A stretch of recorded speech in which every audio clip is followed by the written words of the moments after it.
Hai sahabat, selamat pagi, salam bilioner. Jumpa lagi di channel You The Billion. Terima kasih sebelumnya Anda sudah berkunjung ke channel You The Billion. Dan saya percaya tidak ada yang kebetulan, semua sudah ada dalam rencananya. Dengan yakin dan percaya, You The Billion akan memberikan banyak inspirasi buat Anda yang akan mengubah cara Anda berpikir dan menambah pengetahuan Anda serta mengubah cara pandang Anda dalam menjalani kehidupan. Bersambung di seri yang kemarin di buku The Science of Luck, Bong Chandra, 12 rahasia menciptakan keberuntungan secara ilmiah. Buku ini ada di toko buku terdekat dimanapun Anda berada, Anda bisa membelinya. National bestseller, dan banyak insight yang didapat. Melanjutkan pembacaan buku yang kemarin, rasa layak diciptakan oleh diri sendiri. Are you ready? Siapkan catatan, siapkan alat tulis. Kalau ada sesuatu yang membuat Anda tertarik, Anda bisa mencatatnya dan Anda bisa mempelajarinya ulang. Atau Anda bisa menyetel channel ini lagi, diperbolehkan. Dengarkan beberapa kali, berulang-ulang juga boleh untuk lebih menjangkar dalam hati dan pikiran Anda. Leaders, saya yakin banyak dari Anda yang sudah mulai tercerahkan ketika sampai pada bagian bab ini dan mulai membayangkan bagaimana cara menciptakan keberuntungan Anda secepatnya dengan membangun rasa layak. Saya ingin mengajak Anda untuk bisa menciptakan rasa layak dalam diri Anda. Pada dasarnya ada 4 cara bagaimana agar Anda dapat menciptakan rasa layak dalam diri Anda. Rasa layak ditentukan oleh apa yang Anda pikirkan. Berpikirlah bahwa Anda sudah berada di posisi yang Anda inginkan.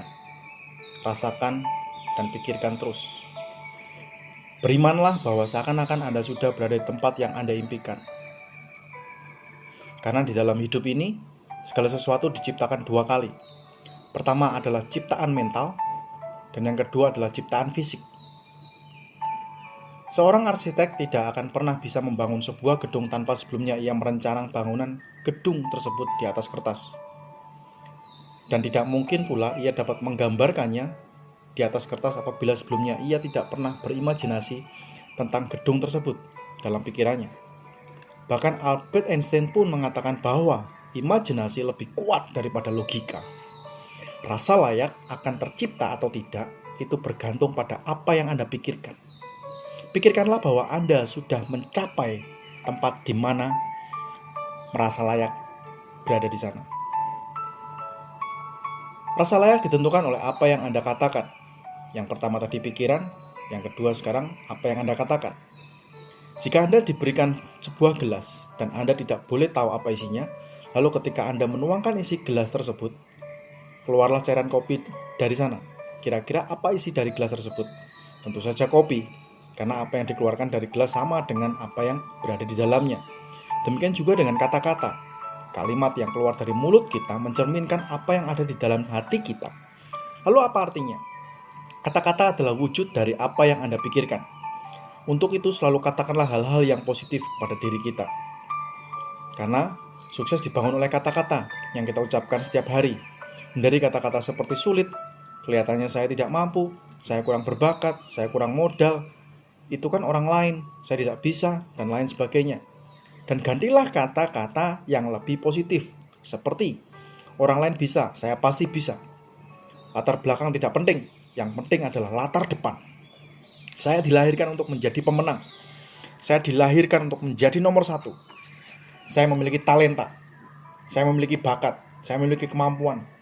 Walaupun saya memiliki 1 kelemahan, tetapi saya juga memiliki 3 kelebihan yang lain. Jadi katakanlah hal-hal yang positif. Rasa layak ditentukan oleh apa yang Anda pakai.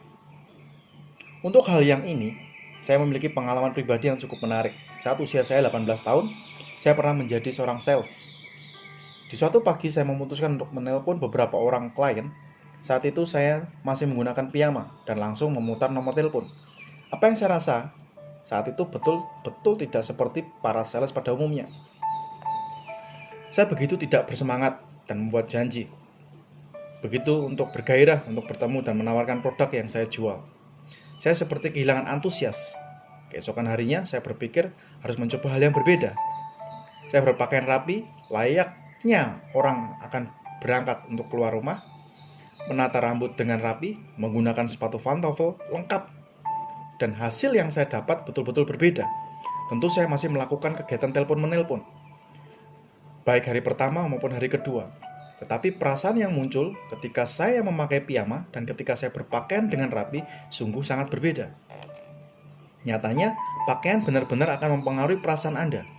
Pakaian yang Anda pakai dapat memberikan rasa layak pada diri Anda. Pakaian yang Anda pakai dapat memberikan rasa percaya diri yang penuh dalam setiap kegiatan Anda. Jadi mulailah hari ini, pakailah pakaian yang membuat Anda merasa layak. Perlu saya sampaikan bahwa pakaian yang layak bukan berarti adalah pakaian yang harus mahal ataupun bermerek. Pakaian yang saya maksudkan ialah pakaian yang rapi, yang ideal dikenakan di tubuh Anda, dan tentu akan memberikan Anda rasa percaya diri dan semangat ketika memakainya. Rasa layak ditentukan oleh apa yang Anda lakukan. Seorang pengarang buku ternama Chicken Soup for the Soul, Jack Canfield, bercerita bahwa ia pernah melakukan sebuah pesta gila pada saat usia masih muda. Seperti kita ketahui, di dalam sebuah pesta biasanya telah ditentukan dress code yang harus dikenakan. Dress code seperti Hawaii, tahun 80-an, country, cowboy, Halloween, dan sejenisnya biasanya menjadi pilihan yang umum. Namun apa yang dilakukan Jack Canfield waktu itu sungguh berbeda dengan pesta pada umumnya. Dress code-nya adalah mereka harus menggunakan pakaian yang berlaku seolah-olah seperti apa yang mereka inginkan terjadi pada 5 tahun ke depan. Amazing bukan? Jadi sebagai contoh, apabila 5 tahun lagi mereka ingin menjadi seorang pelukis, maka mereka harus datang dengan topi pelukis, menggunakan atribut layaknya seorang pelukis. Apabila 5 tahun lagi mereka ingin menjadi seorang artis terkenal, maka mereka harus berpakaian dan bertingkah laku layaknya seorang artis terkenal. Ada pula yang bahkan sampai menyewa beberapa wartawan untuk meliput dirinya seperti artis terkenal. Pesta pun dimulai, dan ada yang datang dengan menampilkan dirinya adalah seorang pengusaha yang sukses. Pesta tersebut diadakan dengan sangat meriah dan unik. Hampir seluruh peserta menikmati pesta tersebut. Karena di dalam pesta tersebut mereka betul-betul menjadi apa yang mereka inginkan 5 tahun mendatang. 5 tahun sejak pesta tersebut berakhir, Jack Canfield sedang bersiap-siap untuk pindah ke rumah yang baru. Maka ia harus memulai membereskan perabotnya dan mengelompokkan barang-barang apa saja yang ingin dibawa dan yang tidak dibawa. Dan tiba-tiba matanya tertuju pada satu kotak di dalam gudang rumahnya berisikan album foto-foto dari pesta gila yang ia lakukan 5 tahun yang lalu. Kemudian ia mulai bernostalgia dan membuka halaman demi halaman. Ia tertawa terbahak-bahak dan merasa geli. Bagaimana mungkin ia dan teman-temannya saat itu mau berpakaian yang bergaya sekonyol itu? Namun, setelah ia puas tertawa terbahak-bahak, tiba-tiba ia merasa begitu kaget, begitu takjub, hingga merinding bahwa ternyata dirinya sekarang maupun teman-temannya yang berada dalam pesta tersebut telah menjadi persis seperti apa yang mereka lakukan dalam pesta gila 5 tahun yang lalu. Wow. Hal yang mengejutkan adalah hampir seluruh dari peserta pesta tersebut benar-benar menjadi apa yang mereka impikan. Amazing. Leaders, untuk menciptakan keberuntungan, Anda betul-betul harus merasa layak mendapatkannya. Dan rasa layak tidak diciptakan sekedar di dalam pikiran Anda, ataupun sekedar dengan kata-kata yang Anda ucapkan, tetapi juga diciptakan lewat apa yang Anda lakukan, dan apa yang Anda kerjakan sehari-hari. Refleksikanlah rasa layak Anda dengan bekerja, bertindak, dan melakukan seakan-akan, seolah-olah Anda sudah berada di posisi yang Anda inginkan. Pikirkan, katakan, dan lakukanlah seakan-akan Anda sudah berada di puncak sukses. Dan kabar baiknya, maka Anda akan benar-benar berada di puncak sukses tersebut. Wow. Jadi, merasa layaklah ingin jadi seperti apa Anda 5 tahun ke depan, 10 tahun ke depan, bahkan 3 tahun ke depan mungkin. Pinggiran roti. Pinggiran roti. Remah-remah, remuan kalau bahasa Jerman itu. Aku berharga karena hanya sedikit yang melihatku bahagia. Aku berharga karena hanya sedikit yang melihatku berharga. Aku berharga karena hanya sedikit yang melihatku berharga. Batu ajaib. Suatu hari ada seorang pemuda yang berjalan di tepi pantai. Dalam perjalanannya ia tersandung oleh sebuah lampu gosok, kayak Aladin gitu. Seketika itu juga ia menggosok lampu tersebut dan keluarlah sosok jin dari dalam lampu. Jin tersebut berjanji akan mengabulkan seluruh permintaan pemuda tersebut, asalkan dapat menemukan sebuah batu ajaib di tepi pantai tersebut. Pemuda itu pun langsung memberikan argumennya. Bagaimana mungkin aku dapat menemukan batu ajaib di antara berjuta-juta batu yang ada di tepi pantai ini? Kurasa hal itu sangat mustahil untuk dilakukan. Kemudian jin pun menjawab, batu ajaib yang aku maksud memiliki temperatur yang berbeda dengan batu lainnya. Jika batu di tepi pantai ini semua bersuhu dingin, batu yang kumaksud ialah batu yang bersuhu panas. Kau pasti dapat menemukannya. Setelah menjawab argumen pemuda tersebut, jin pun kembali masuk ke dalam lampu gosoknya. Hal ini membuat pemuda tadi begitu penasaran dan tidak sabar untuk segera memulai pencariannya besok pagi. Pada hari pertama, pemuda ini harus mulai bergegas menyiapkan bekal, lampu senter, dan segala perlengkapan untuk berusaha menemukan batu ajaib tersebut. Ia pun berangkat ke pantai dan mulai memilah-milah batu yang ada di tepi pantai tersebut. Ketika pemuda ini memegang batu yang pertama, dirasakan temperaturnya dingin, segeralah ia membuang batu itu ke laut. Kemudian ia mengambil batu yang kedua, dirasakan temperaturnya dingin, ia pun sama membuang batu tersebut ke laut. Demikian juga dengan batu yang ketiga dan keempat. Dingin, buang, dingin, buang. Langit semakin gelap, namun ia masih belum menemukan batu yang bertemperatur panas. Pemuda ini memutuskan untuk pulang dan melanjutkan pencariannya keesokan harinya. Pada hari yang kedua, lagi-lagi pemuda ini menyiapkan bekal dan segala keperluannya untuk memulai pencarian batu bertemperatur panas di antara berjuta-juta batu yang ada di tepi pantai tersebut. Hal yang sama pun terjadi pada hari yang kedua. Ketika pemuda ini memulai mencari dan memegang batu pertama, dirasakan temperaturnya dingin, lalu dibuang. Begitu pula dengan batu yang kedua, yang ketiga, yang keempat, dan seterusnya. Alhasil, di hari yang kedua, pemuda ini pun masih gagal menemukan batu yang dimaksud oleh jin di dalam lampu gosok tadi. Kemudian pemuda itu memutuskan untuk pulang dan akan melanjutkan pencariannya di hari yang ketiga. Pada hari yang ketiga, dengan wajah yang lesu, fisik yang sedikit letih, pemuda itu pun tetap berusaha untuk mencari batu ajaib yang dapat mengabulkan semua permintaannya. Lagi-lagi ia menemukan begitu banyak batu-batu dingin. Dingin buang, dingin buang, dingin buang. Maksud dari pemuda ini melemparkan batu-batu dingin ke laut adalah agar ia tidak perlu bekerja dua kali memilah-milah batu yang ada. Dengan memisahkan batu dingin tersebut, ia akan lebih mudah memisahkan dan menemukan batu yang bertemperatur panas.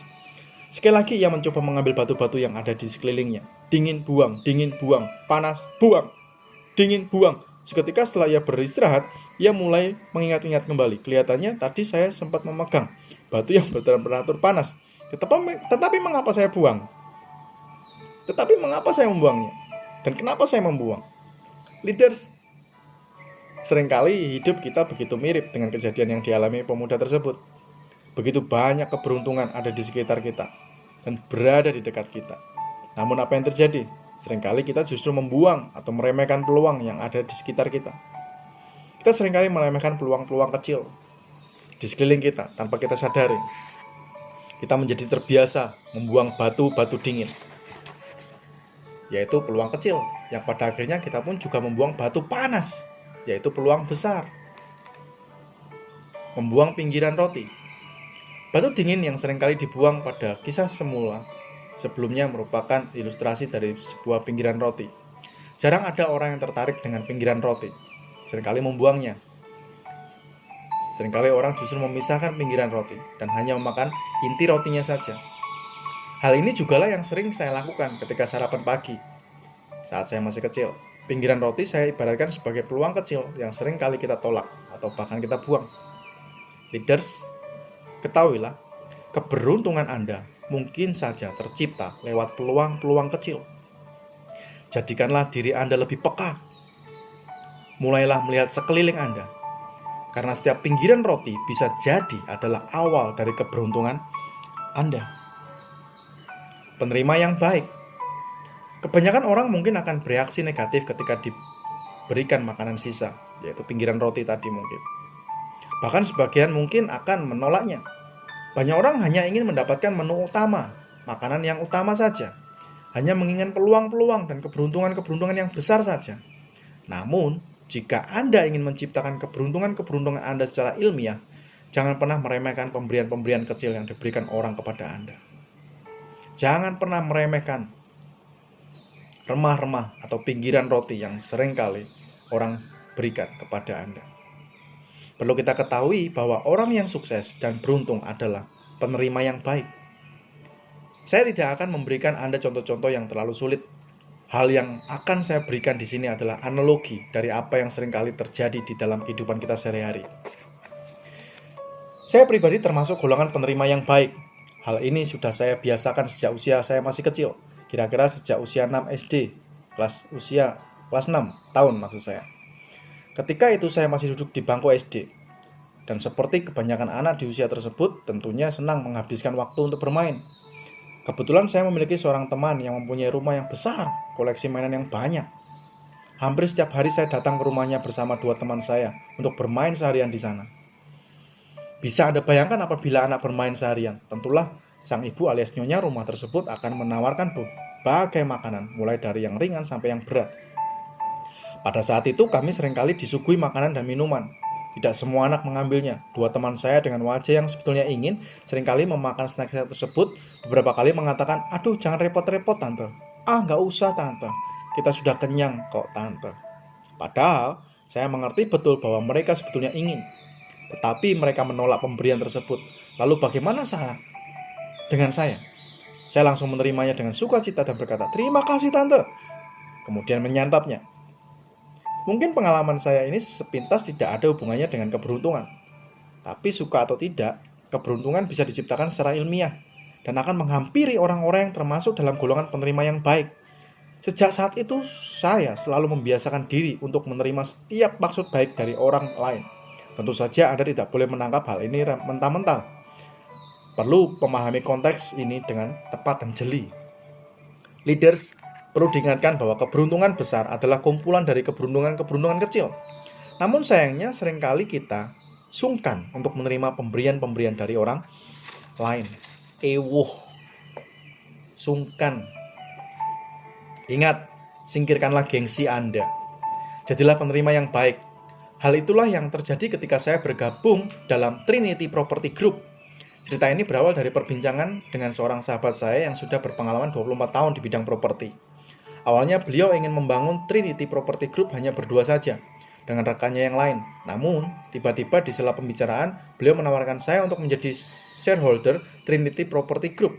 Saya pun berpikir, apabila saya bergabung, bisakah saya memberikan kontribusi yang berarti? Awalnya saya sempat ragu, mengingat bahwa saya tidak memiliki pengalaman di bidang properti. Namun saya adalah penerima yang baik. Saya langsung menerimanya. Dan hari ini, kami mengerjakan banyak properti.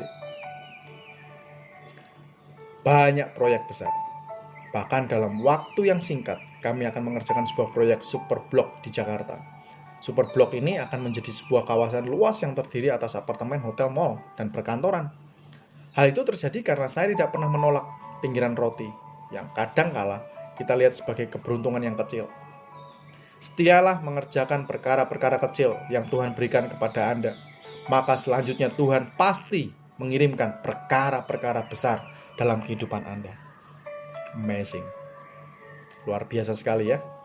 Injury time. Injury time adalah suatu perpanjangan waktu yang diberikan dalam pertandingan sepak bola.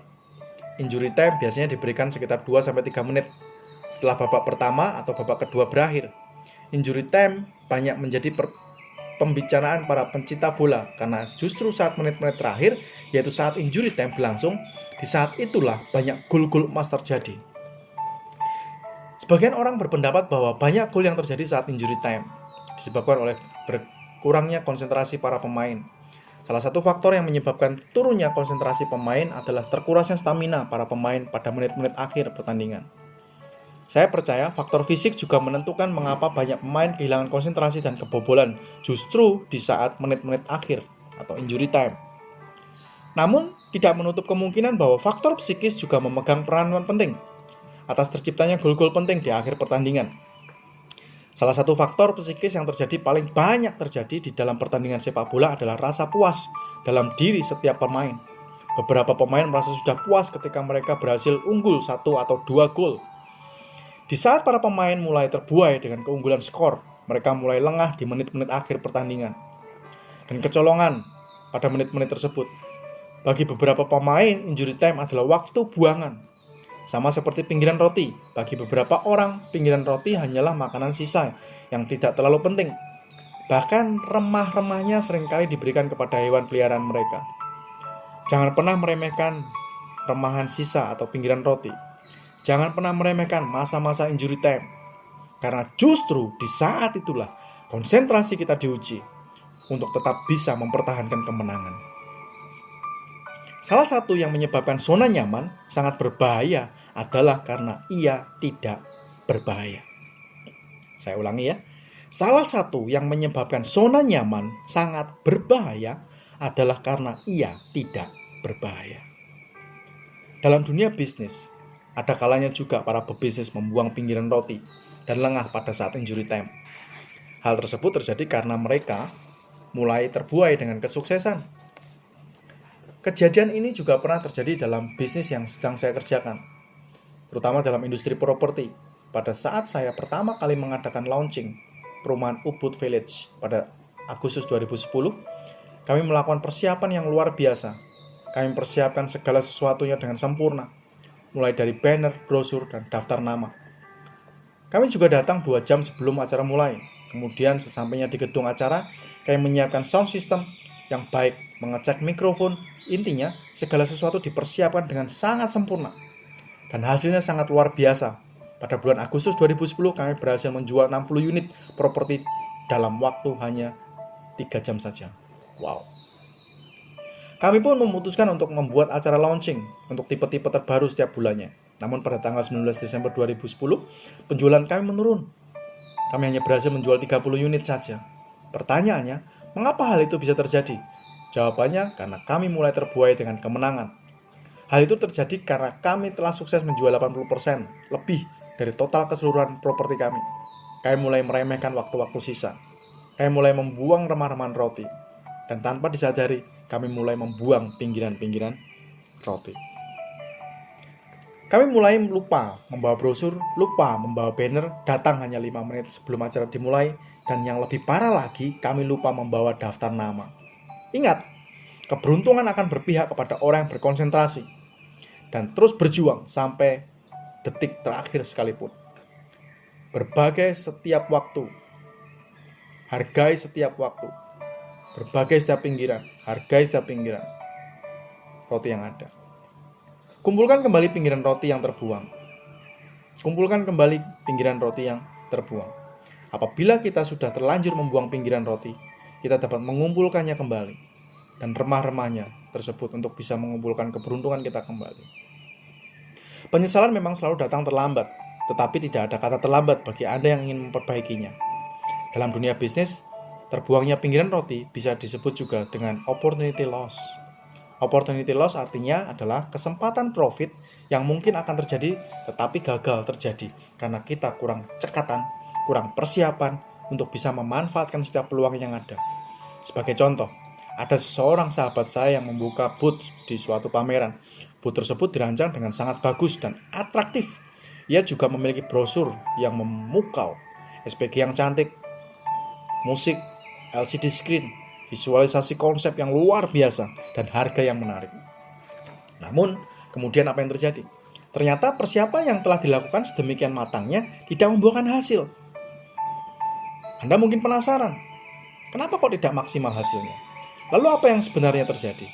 Apakah karena memang sahabat saya adalah orang yang kurang beruntung? Tidak. Bagi saya, setiap orang adalah orang yang beruntung. Tetapi seringkali kitalah yang membuang keberuntungan tersebut.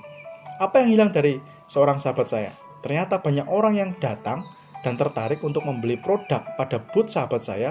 Mereka membaca-baca brosur dan melihat-lihat display yang begitu menarik dan sudah disiapkan untuk mengeluarkan uang dari kantong mereka untuk melakukan transaksi. Ketika mereka hendak mengeluarkan uang untuk membeli produk tersebut, ternyata harga yang disiapkan teman saya memerlukan kembalian uang-uang receh yang justru tidak dipersiapkan secara matang. Alhasil, karena tidak ada kembalian, banyak orang justru tidak jadi membeli. Tentu hal ini merupakan satu blunder atau kesalahan yang kelihatannya kecil dan sepele, namun sebenarnya bisa menjadi kerugian yang sangat besar. Itulah yang saya maksud dengan pinggiran roti. Pinggiran roti selalu kelihatan sepele. Salah satu hal yang membuat pinggiran roti itu berbahaya, yaitu justru karena kita tidak terlihat berbahaya. Hal yang membuat dia berbahaya adalah karena dia begitu sepele, begitu kecil, dan membuat kita seringkali meremehkannya. Suami takut istri. Pengalaman yang sama juga saya alami ketika saya sedang mengadakan acara gathering untuk penjualan unit perumahan kami. Kami mengadakan acara penjualan tersebut di salah satu hotel berbintang 4 di Jakarta. Pada malam itu kami melakukan presentasi dengan sangat baik. Tim kami juga telah menyiapkan brosur, banner, dan lainnya dengan matang. Namun pada malam itu tidak seorang pun membeli unit properti kami. Sebagian dari mereka ingin mempertimbangkannya lagi di rumah.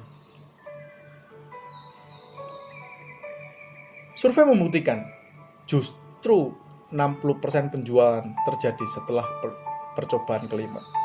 Artinya, kalau kita hanya melakukan penawaran pertama sampai keempat, kita sudah membuang 60% kemungkinan terjadinya penjualan. Kemudian setelah kami menyadari hal tersebut, kami memutuskan untuk mengunjungi, menghubungi kembali orang-orang yang sudah datang dalam acara tadi malam. Namun apa yang terjadi? Ternyata kami lupa meminta nama dan nomor telepon dari mereka dalam acara penjualan yang sudah hadir. Ingat, konsumen yang tidak jadi membeli bukan berarti tidak membeli, tetapi belum membeli. Saya telah kehilangan sebuah peluang besar hanya karena kesalahan sepele. Contoh hal sepele yang ketiga adalah ketika suatu hari kami ikut serta dalam pameran properti. Pada saat itu ada seorang konsumen yang tidak terjadi beli karena pasangannya tidak setuju. Mungkin istrinya tidak setuju. Padahal kami sudah mengetahui sebelumnya bahwa dalam menjual properti, undangan yang disebar haruslah ditujukan pada suami dan istri. Kita juga bisa menggunakan cara lain dengan memberikan hadiah khusus bagi pasangan suami istri yang datang berdua. Dan tentu saja tidak boleh diwakilkan. Namun pada pameran tersebut kami lupa mencantumkan undangan yang ditujukan kepada suami istri.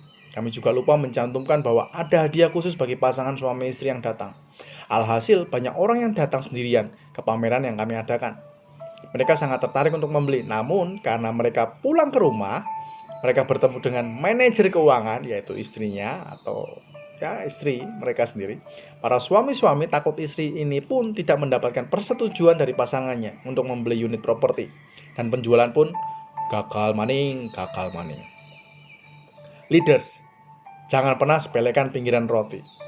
Kumpulkan kembali pinggiran-pinggiran roti yang telah Anda buang. Ingat, keberuntungan bisa terjadi dimanapun. Jangan sampai keberuntungan tersebut hilang karena hal-hal yang sepele. Cobalah untuk mengingat setiap detail dari setiap kejadian. Saya suka sekali dengan kalimat yang berkata, detail is power. Detail adalah kekuatan. Lihat di sekeliling Anda. Adakah ada pinggiran roti yang Anda buang? Buatlah kelompok mastermind. Buatlah kelompok diskusi. Karena ada beberapa hal yang tidak bisa Anda lihat sendiri. Seperti yang akan kita bahas pada bab setelah ini.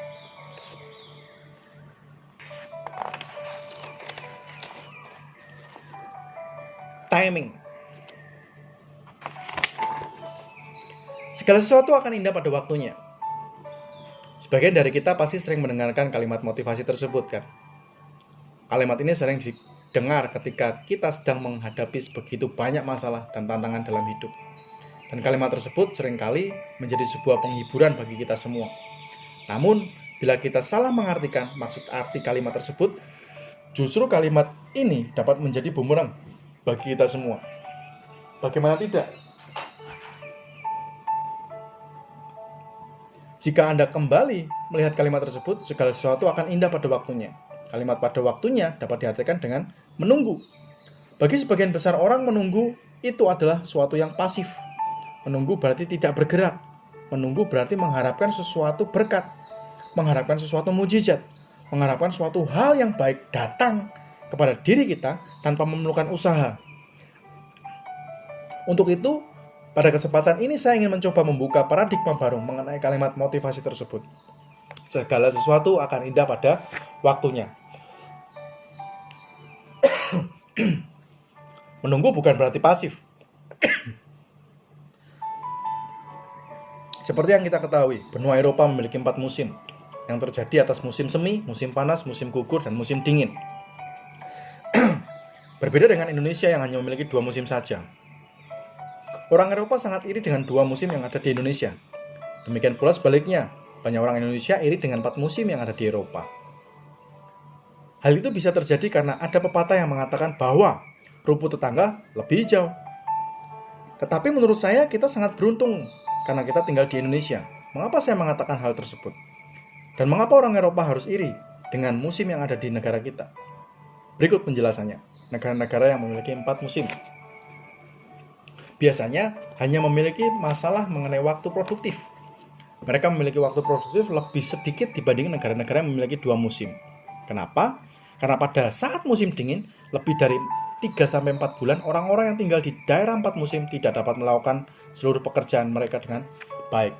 Hal tersebut wajar karena pada saat musim dingin orang-orang malas keluar. Karena suhu dingin yang ekstrim, tanaman tidak tumbuh dengan maksimal. Jalanan dipenuhi dengan salju sehingga menghambat kendaraan untuk berlalu lintas dan masih banyak lagi. Jadi kalau kita menghitung di negara tropis seperti Indonesia, kita memiliki 12 bulan produktif untuk dapat bekerja dan menghasilkan sesuatu. Sementara di negara-negara Eropa hanya memiliki waktu 7-8 bulan waktu produktif untuk dapat bekerja dan menghasilkan sesuatu. Hal tersebut dikarenakan musim dingin yang berlangsung 3-4 bulan. Sekarang coba Anda bayangkan, apabila ada seorang yang menyalahartikan kalimat motivasi segala sesuatu akan indah pada waktunya. Ia tinggal di Eropa dan tidak melakukan apapun pada musim semi, musim panas, musim gugur. Ia tidak menyimpan bahan makanan, tidak menyiapkan baju tebal, dan tidak menyiapkan uang selama musim semi, musim panas, dan musim gugur. Kemudian saat musim dingin berlangsung, ia berkata kepada sahabat-sahabatnya, "Tenang saja, segala sesuatu akan indah pada waktunya." Tentu saja, apa yang ia tunggu tidak akan pernah muncul, karena menunggu pada bukan berarti pasif. Manusia dan Tuhan melakukan bagiannya masing-masing. Kita tidak mungkin bisa mendapatkan keberuntungan bila kita hanya mengharapkan keberuntungan datang dengan sendirinya. Untuk itu, izinkan saya untuk melengkapi kalimat motivasi tersebut. Segala sesuatu akan indah pada waktunya apabila kita menabur pada waktunya. Saya ulangi ya, segala sesuatu akan indah pada waktunya apabila kita menabur pada waktunya. Dan ketika waktunya tiba, kita menuai dan itulah indah pada waktunya. Apabila kita ingin memiliki musim yang indah pada musim dingin, kita harus menabur pada saat musim semi, musim panas, dan musim gugur.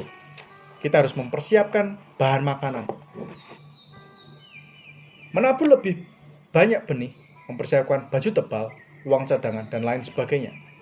Contoh yang kedua, saya sering kali membaca buku kesehatan yang mengatakan bahwa usia 1-3 tahun adalah usia yang terbaik bagi perombakan otak anak.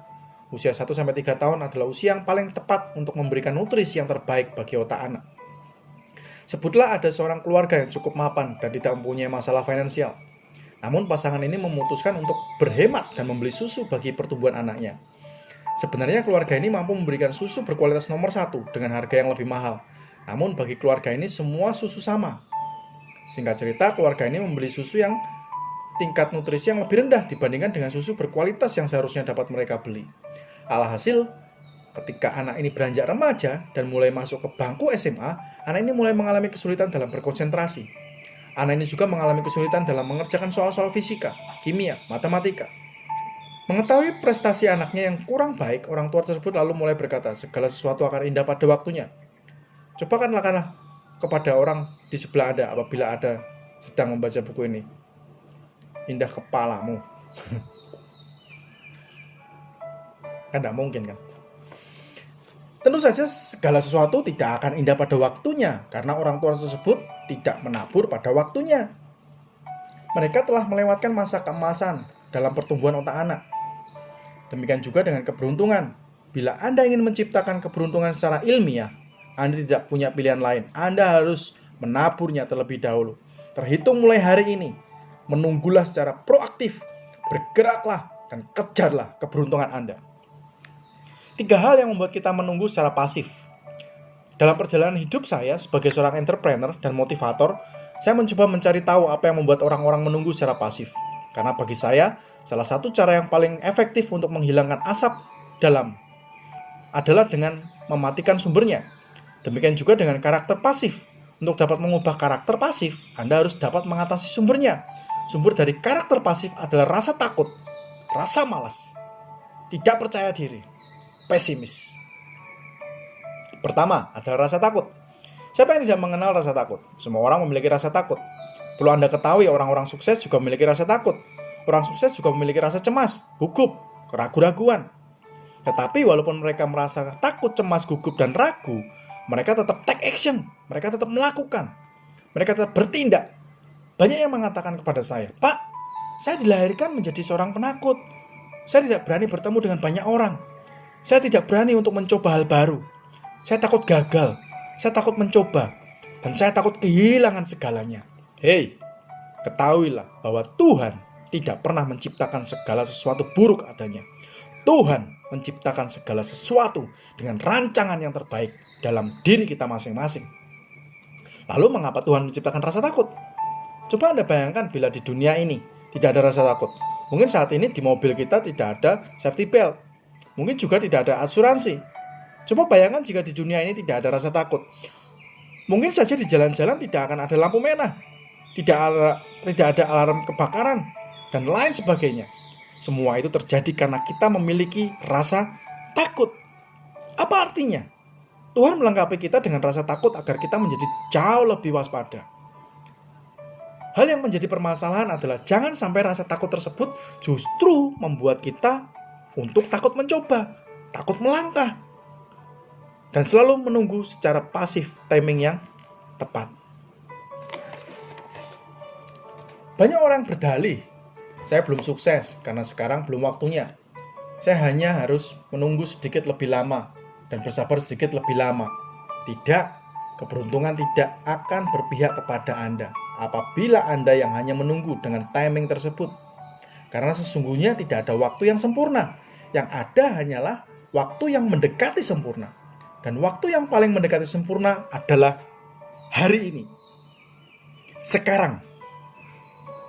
Rasa takut bisa menjadi kekuatan yang besar bagi hidup manusia. Rasa takut adalah motivator terbesar dalam hidup manusia. Motivator terbesar bukanlah saya, bukanlah juga para motivator top dunia. Motivator terbesar justru adalah rasa takut Anda. Anda tidak perlu berpikir bagaimana menghilangkan rasa takut. Hal yang Anda perlu pikirkan adalah bagaimana Anda bisa memberdayakan rasa takut tersebut menjadi kekuatan Anda sendiri. Menjadi kekuatan Anda pribadi. Salah satu yang efektif untuk memberdayakan rasa takut adalah dengan membalik rasa takut tersebut. Misalnya, apabila ada takut untuk memulai bisnis karena takut ditipu teman, takut uang Anda habis, maka baliklah rasa takut tersebut. Takut apabila Anda tidak segera memulai bisnis, bagaimana dengan impian Anda untuk bisa membiayai kuliah anak, membiayai sekolah, mencukupi kebutuhan keluarga, dan lain sebagainya. Apabila Anda merasa takut ditolak saat menyatakan perasaan cinta kepada seseorang, Anda dapat membalik rasa takut dan memberdayakan rasa takut Anda. Takut kalau Anda tidak segera menyatakan perasaan Anda sekarang, orang tersebut bisa-bisa sudah keburu ikut take me out. Diambil orang lain duluan. Takut apabila Anda tidak menyatakan perasaan Anda sekarang, orang yang Anda cintai sudah keburu pergi ke luar negeri. Ingat, motivator terbesar justru bukanlah uang. Tetapi motivator terbesar adalah rasa takut Anda sendiri. Jadikan rasa takut Anda menjadi kekuatan. Kedua adalah rasa malas. Yang membuat kita menunggu secara pasif adalah rasa malas. Sebagian dari Anda mengatakan bahwa itulah saya, Pak Bong. Anda tidak perlu khawatir. Karena mulai hari ini, ketika Anda membaca buku ini, Anda akan mencari tahu bagaimana Anda bisa mengatasi rasa malas. Seperti yang saya katakan pada paragraf yang sebelumnya, bahwa untuk menghilangkan asap yang mengganggu kita, maka kita harus mencari sampai sumbernya. Demikian juga dengan rasa malas. Dalam hidup saya selalu mencari apa yang menjadi sumber rasa malas, dan akhirnya saya menemukannya. Sumber rasa malas adalah prioritas. Orang yang malas adalah orang yang salah menentukan urutan prioritas. Sebutlah ada seorang yang berkonsultasi dengan dokter. Orang ini mengalami masalah berat badan. Dokter pun mengatakan bahwa ia harus mengurangi makan dan melakukan olahraga tetap setiap pagi. Kemudian orang ini memutuskan untuk membeli 5 alarm. Karena ia tahu bahwa hanya gempa bumi yang dapat membangunkannya. Saking malasnya ya. Pada hari yang pertama, ia memasang alarm pada pukul 5. Alarm kedua dipasang pada pukul 5:05. Alarm ketiga dipasang pada pukul 5:10. Dan seterusnya. Pada pukul 5, alarm yang pertama bunyi. Ia pun terbangun dengan setengah sadar dan melihat alarm tersebut. Ketika dilihatnya masih pukul 5, dia bergumam seketika. 5 menit lagi, tidur lagi. Dimatikanlah alarm yang pertama. Lalu 5 menit kemudian alarm yang kedua berbunyi. Lagi-lagi ketika alarm berbunyi, ia mengatakan 5 menit lagi, tidur lagi. Demikian seterusnya sampai alarm kelima, dan akhirnya orang ini gagal untuk bangun dan berolahraga. Sesungguhnya orang dalam cerita tersebut tidaklah malas. Orang ini hanya telah menemukan urutan prioritasnya. Orang ini salah menentukan prioritas. Coba Anda bayangkan bila ia berolahraga dan berat badannya turun. Berapa banyak keuntungan yang ia dapatkan? Tentu saja banyak sekali. Ia bisa membeli baju-baju yang diinginkan, banyak pria yang menyukainya. Bila ia mengikuti take me out, maka hanya sedikit yang mematikan lampu. Dan begitu banyak keuntungan-keuntungan yang didapat jika ia berolahraga. Dari sisi kesehatan, kebugaran, kesehatan. Akan tetapi bila ia hanya tidur malas-malasan, ngemil, nonton TV, nonton DVD drama Korea, apa yang akan terjadi? Tentu saja banyak sekali kerugian yang dialami. Badannya akan semakin membengkak, banyak pria atau wanita yang menjauhinya, sulit menemukan ukuran baju yang sesuai, dan kalau ikut take me out, bisa jadi banyak yang mematikan lampu. Dan kalaupun ada satu orang yang belum mematikan lampu, ia pun karena terlambat menekan tombolnya. Sedih banget kan? Melihat hal tersebut, seharusnya orang ini menghindari hal negatif dan mengejar begitu banyak keuntungan ketika ia langsing. Namun kenapa ia justru lebih memilih untuk bermalas-malasan? Karena pada kenyataannya, berolahraga tidak dapat membuat kita langsing dalam satu hari. Butuh waktu yang lama, butuh proses untuk melihat hasilnya. Melangsingkan tubuh dengan berolahraga adalah tujuan jangka panjang. Sebaliknya, bermalas-malasan dan ngemil di rumah akan membawa banyak dampak negatif. Tetapi pada kenyataannya, bermalas-malasan tidak dapat membuat kita gemuk dalam satu hari. Jadi dalam konteks ini, gemuk adalah hasil jangka panjang dan pola kebiasaan bermalas-malasan dan ngemil. Sekarang mari kita lihat dari sudut pandang jangka pendek. Bayangkan bila Anda bangun pagi hari, udara di luar dingin. Ranjang tempat kita tidur sangatlah nyaman. Ada snack nikmat yang kemarin kita beli. Ada satu set DVD drama Korea yang baru saja kita sewa semalam. Apabila Anda melihatnya dari sudut pandang jangka pendek, maka hal tersebut sangatlah nikmat dan menyenangkan. Bandingkan dengan ketika Anda harus bangun lebih pagi dari biasanya dan untuk berolahraga. Bila Anda melihatnya dari sudut pandang jangka pendek, maka hal tersebut sangatlah tidak nyaman. Kesimpulannya, olahraga memang akan memberikan Anda banyak manfaat jika dinilai dari sudut pandang jangka panjang. Tetapi, bila dinilai dari sudut pandang jangka pendek, olahraga di pagi subuh bukanlah pilihan yang menyenangkan. Lebih baik tidur kan? Demikian pula dengan sebaliknya, bermalas-malasan memiliki segudang dampak negatif bila dinilai dari sudut pandang jangka panjang. Tetapi, bila dinilai dari sudut jangka pendek, bermalas-malasan di pagi hari adalah sebuah pilihan yang menyenangkan. Nikmat sekali. Dapat saya simpulkan bahwa orang tersebut dikatakan malas karena ia salah menentukan urutan prioritas. Ia menaruh prioritas jangka pendek di atas prioritas jangka panjang. Pada dasarnya, saya membagi prioritas menjadi 4 bagian.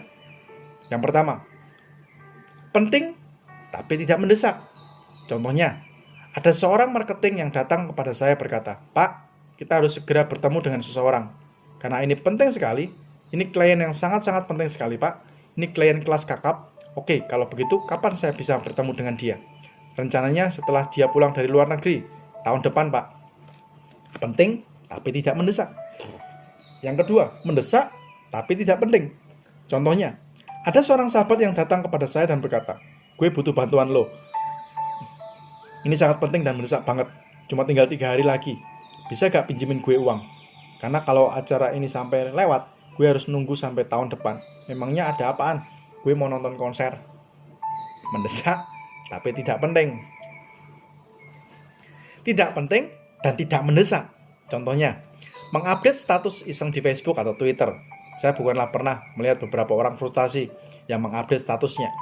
Lagi update status, kita boleh sering-sering mengupdate status.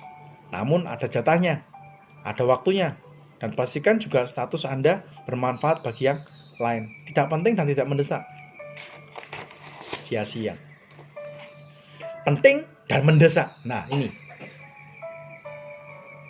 Saya rasa saya tidak perlu memberikan contoh lagi untuk yang satu ini.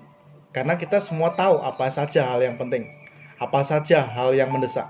Yang harus Anda lakukan adalah menulis urutan prioritas Anda setiap hari. Urutkan mulai dari yang penting dan mendesak, penting tapi tidak mendesak, mendesak tapi tidak penting, barulah yang terakhir, tidak penting dan tidak mendesak. Urutkan prioritas yang pertama, penting dan mendesak, dan lakukan yang terbaik. Hal ketiga yang menyebabkan Anda menunggu secara pasif adalah pesimis. Bicara soal pesimis, saya memiliki kabar baik bagi Anda. Orang-orang yang pesimis tentunya kan. Kabar baiknya adalah orang yang pesimis sebetulnya adalah orang yang sangat optimis. Hanya saja mereka salah menempatkan optimismenya. Orang pesimis adalah orang yang optimis bahwa ia akan gagal. Saya pernah bertemu dengan orang pesimis yang berkata, "Pak Bong, saya yakin saya pasti gagal." Dalam hati saya, wow, kuat sekali imanmu. Percakapan tadi adalah contoh dari orang-orang yang salah menempatkan optimismenya. Kenapa tidak optimis dalam hal yang positif? Optimis dalam, saya pasti sukses, saya pasti berhasil. Optimis. Tempatkan optimisme Anda pada tempat yang tepat, waktu yang tepat. Maka saya yakin keberuntungan akan menyertai Anda. Keberuntungan akan datang. Keberuntungan akan menghampiri Anda. Leaders, ingat, Anda tidak perlu menunggu timing yang sempurna untuk berhasil. Karena menunggu timing yang sempurna adalah kesia-siaan. Hal yang Anda harus lakukan adalah menunggu secara proaktif. Karena secara terbaik dalam memprediksi waktu depan adalah dengan menciptakannya. Segala sesuatu yang akan indah pada waktunya apabila kita menabur pada waktu yang tepat, kita menabur pada waktu yang sesuai. Siapkan diri Anda untuk menabur sekarang. Siapkan diri Anda untuk memulainya sekarang. Siapkan diri Anda untuk memulainya hari ini. Siapkah Anda menabur sekarang? Lakukan yang terbaik dan optimis selalu. Saya percaya Anda pasti berhasil. Terima kasih untuk hari ini, untuk sesi ini. Ikuti terus seri demi seri pembacaan buku, karena saya percaya Anda adalah orang yang beruntung. Karena Anda adalah bilion yang sudah diciptakan Tuhan hadir di bumi ini. Sukses buat Anda semua. Salam laki. Jangan lupa like, komen, dan share sehingga banyak orang-orang terinspirasi dari channel ini. Jangan lupa subscribe dan pencet loncengnya untuk Anda mendapatkan notifikasi setiap harinya.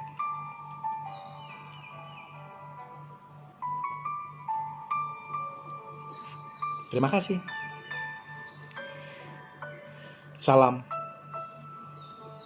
bilioner.